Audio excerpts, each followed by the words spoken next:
السلام علیکم dear viewers, welcome to my channel علم کی دنیا میں۔ دوسرے سے پہلے والی 4 ویڈیوز میں ہم نے قرض کے متعلق بات کی تھی۔ آج آپ حضرات کے سامنے جو ہیں قرض کے متعلق، جب آپ سے کوئی پیسہ لے لے، کسی بھی بہانے سے آپ سے منی لے لے، قرض لے لے، لون کر لے، یا کسی اور طریقے سے آپ کا پیسہ لے لے، چاہے آپ نے امانت کے طور پر کیوں نہ دیا ہو، اور بعد میں اس پر غصب کر لے، چھین لے، تو اس کے لیے کیا دعائیں آپ پڑھ سکتے ہیں۔ اس سے پہلی والی ویڈیو میں ہم نے آپ حضرات سے وضاحت فرمائی تھی کہ اگر آپ حضرات میں سے کسی سے قرض لیا ہو یا کسی کو قرض دیا ہو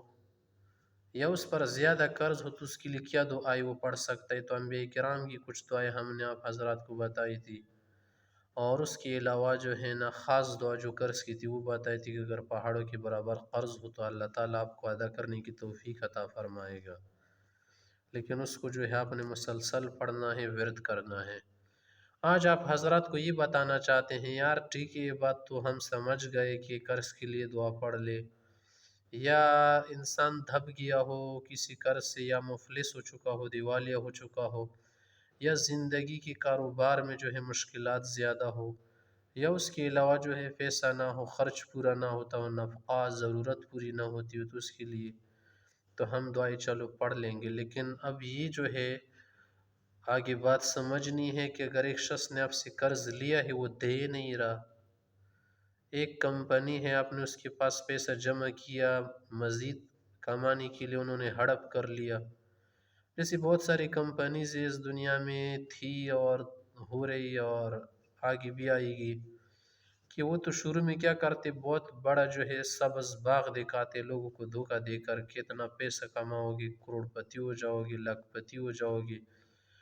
پھر آدمی تو فقیر ہی رہ جاتا ہے۔ جو نیچے طبقے کے لوگ ہیں نا، مڈل کلاس والے بھی کچھ کما لیتے، ہائی کلاس والے جو لو کلاس والے لوگ ہیں وہ تو لٹ جاتے ہیں، ان کا مال بھی جو ہے لوٹ لیا جاتا ہے، بجائے کمانے کے دینے پڑتے ہیں، بجائے لینے کے دینے پڑتے ہیں، نقصان اٹھانا پڑتا ہے۔ تو پہلے تو آپ اس بات سے احتیاط کیجئے، اس بات میں بہت زیادہ احتیاط کریں کہ کسی کو آپ پیسہ نہ دے، کوئی بھی آن لائن کمپنی ہو یا پروگرام ہو یا ایپس ہو، اس کو آپ کمانے کے لیے پیسہ مت دے، وہ آپ کو نہیں دے گا، مشکل ہے۔ اور ان سے کمانے کے لیے بہت بڑی ذہانت، ایکسپرٹ آدمی اس کے لیے لگتا ہے، اور ہم جیسے لوگ یا عام جو لوگ ہوتے ہیں نا، متوسط قسم کے لوگ، ان کو اتنی جو ہے سمجھ نہیں ہوتی ان چیزوں کی کہ وہ پیسہ کما لے۔ اس کی بجائے جو ہے نا آپ کا ٹائم ضائع ہوگا، آپ کا پیسہ ضائع ہوگا، اور آپ جو ہے کچھ کما نہیں پائیں گے، بلکہ مزید آپ فقیر ہو جائیں گے، کسی قرضے کے نیچے دب جائیں گے، نقصان کر جائیں گے۔ تو لہٰذا کسی بھی آن لائن چیز سے آپ احتیاط کریں کہ جس میں آپ انویسٹمنٹ کریں، کیونکہ انہی انویسٹمنٹ سے بہت سارے لوگ جو ہے قرضوں میں پھنس گئے۔ ایک تو آپ یہ کام نہ کریں۔ دوسری بات یہ ہے نا کہ جب آپ کسی کو پیسہ دے مزید کمانے کے لیے، جیسے مضاربت پر لوگ دیتے ہیں، یا کسی کو رکھ لیتے ہیں کہ آپ تجارت کرو، پیسہ سب کچھ میرا، آپ صرف کمایا کرو، پھر ربح جو ہے نفع آپس میں تقسیم کریں گے، تو یہ سبھی آپ نہ کیجیے، کیونکہ اس میں بھی بہت سارے لوگ لگ جاتے ہیں۔ بہت سارے لوگ لگ گئے اور لگ بھی رہے ہیں، کیونکہ بہت سے قصے آپ نے سنے کہ لوگ پھر پیسہ بھاگ کے لے جاتے، اگر کسی اور ملک کا آدمی اس کو تو آپ نے ایک پیسہ بھی نہیں دینا ہے۔ ایسے بہت سارے لوگ بھاگ گئے، جیسے عرب ممالک میں لوگوں نے پیسہ لوٹ کے بھاگ گئے، اور ممالک سے، انگریز ممالک سے، اس طرح سے ہمارے ملکوں میں جو لوگ ہوتے ہیں چالاک قسم کے، عیار قسم کے، وہ پیسہ لے کر بھاگ جاتے ہیں، اور اس کی وجہ سے انسان نے تو کسی اور سے پیسہ لیے ہوتے تو قرض کے نیچے دب جاتا ہے۔ اسی طرح سے اور بھی بہت سارے پروگرام ہیں، ان سے قرضے لینے پڑتے ہیں، تو آپ کسی سے قرضہ بالکل نہ لیں، اور اسی طرح سے کسی کو قرضہ بھی بالکل نہ دے۔ چلو یہاں تک تو بات آپ نے سمجھ لی ماشاءاللہ۔ آگے بات یہ ہے نا کہ یار اگر کسی نے آپ کا قرضہ دبا لیا، قرض دیا تو وہ دبا لیا، اسی طرح کسی کو پیسہ دیا دبا لیا، یا کسی نے تمہاری زمین دبا لی، یا کسی نے تمہاری جو کوئی چیز جو ہے چھین لی، غصب کر لی، اور وصول نہیں ہو رہے اور آپ عدالت میں جا بھی نہیں سکتے، کیونکہ کوئی حکومت آج کل آپ کو کچھ دلوانے والی نہیں ہے، بلکہ مزید آپ کو پھنسائے گی پیسوں میں اور جھنجھٹ میں جو ہے پڑ جائیں گے۔ تو اس سے بہتر یہ ہے کہ آپ جو ہے پروردگار باری تعالیٰ سے کیا کرے، دعائیں کرے، اس سے گزارش کرے، اس سے اللہ تعالیٰ سے آپ جو ہے مناجات کرے، دعائیں مانگے اور اس سے لجاجت و اصرار کرے کہ وہ آپ کی مدد و نصرت فرمائے، کیونکہ دنیا کی بہت ساری عدالتوں میں حکومتوں سے آپ کو فائدہ ملنے والا نہیں ہے۔ تو پروردگار باری تعالیٰ کے پاس جو ہے آپ اپنے مصائب کو، مشکلات کو جو ہے پیش کرے، کیونکہ وہاں پر نہ تو پیسہ چلتا ہے، نہ عدالت میں کچھ بکتا ہے، بلکہ صرف اللہ ہی دینے والا ہے، وہ لینے والا نہیں ہے، دینے والا ہے۔ تو اسی کے لیے جو ہے ہم آج آپ کے لیے ایک دعا لائے ہیں کہ اگر آپ اسے پڑھ لیں گے، ایک آیت کریمہ ہے،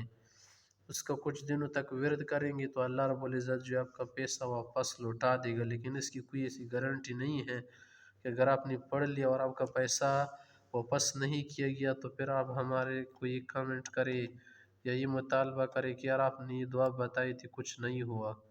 تو یہ تو قبول کی بات بھی ہے نا، کہ اگر آپ کے پیٹ میں حرام پڑا ہوا ہے، آپ نے صحیح نہیں پڑھا اخلاص کے ساتھ، یا اللہ تعالیٰ کبھی کبھی چیز قبول نہیں کرتا، اس کے بدلے میں پھر بعد میں کچھ دیتا ہے یا ذخیرہ کر لیتا ہے آخرت کے لیے،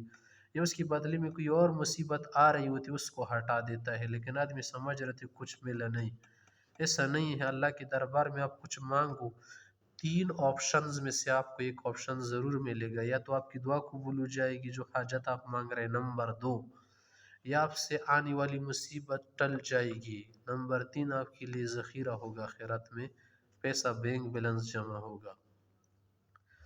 تو لہٰذا اگر آپ میں سے کسی کی کوئی زمین جائیداد کسی نے دبا لی ہے، غصب کی ہے، چھین لی ہے، اس پر قبضہ ڈالا ہے، گینگز ہوتے ہیں، بدماش ہوتے ہیں، گینگسٹر ہوتے ہیں، کچھ ظالم لوگ ہوتے ہیں، کچھ بڑے مالدار قسم کے لوگ ہوتے ہیں، جب وہ کچھ دبا لیتے پھر دینے کا نام نہیں لیتے۔ اسی طرح سے کسی نے آپ کا قرضہ لیا ہے یا دین لیا ہے، آپ کو اس پر ادھار ہے، دے نہیں رہا، چھپ رہے، ہر جگہ آپ اس کو ڈھونڈ رہے، کبھی ادھر ہوتا ہے کبھی ادھر جاتا ہے، کال نہیں اٹھاتا آپ کی، اور اسی طرح سے آپ سے جو ادھر ادھر چھپ چھپ کے جو آپ کو ستا گیا آپ تھک گئے زندگی سے،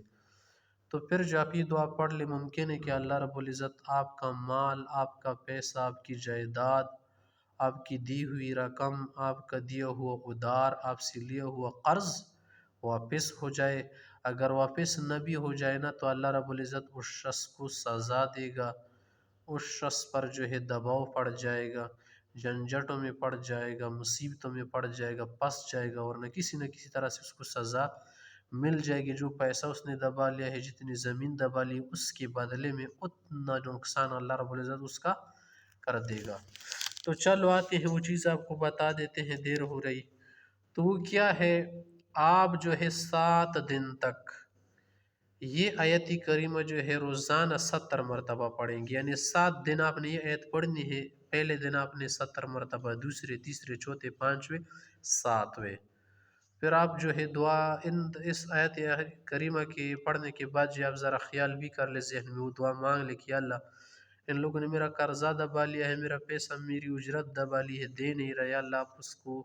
اس کے دل میں ڈال دے کہ مجھے کیا کر دے دے، ورنہ اس کو سزا دے، انتقام لے، کیونکہ آپ سخت انتقام لینے والے ہیں۔ تو وہ آیت کریمہ یہ ہے کہ آپ روزانہ جو یعنی 7 دن تک، ہر دن جو آپ نے 70 مرتبہ یہ آیت پڑھنی ہے۔ ان بطش ربک لشدید، ان بطش ربک لشدید، قرآن کریم میں ہے، 30ویں پارے میں آپ دیکھ لیں، سورہ بروج میں ہے یہ آیت، ان بطش ربک لشدید، تیرے پروردگار کی پکڑ دکڑ بہت سخت ہے، کہ جب وہ کسی کو پکڑ لیتے پھر چھوڑتا نہیں، ان ربک اذا اخذ القری وهی ظالم ان اخذہ علیم شدید، آپ کے رب کی پکڑ بہت سخت ہے، جب کسی کو پکڑ لیتے پھر کوئی چھڑوا نہیں سکتا اس سے۔ تو آپ یہ آیت کریمہ پڑھا کریں 70 مرتبہ، ان بطش ربک لشدید، ان بطش ربک لشدید، ان بطش ربک، بے شک یقیناً تمہارے رب کی پکڑ دکڑ، لشدید بہت سخت ہے۔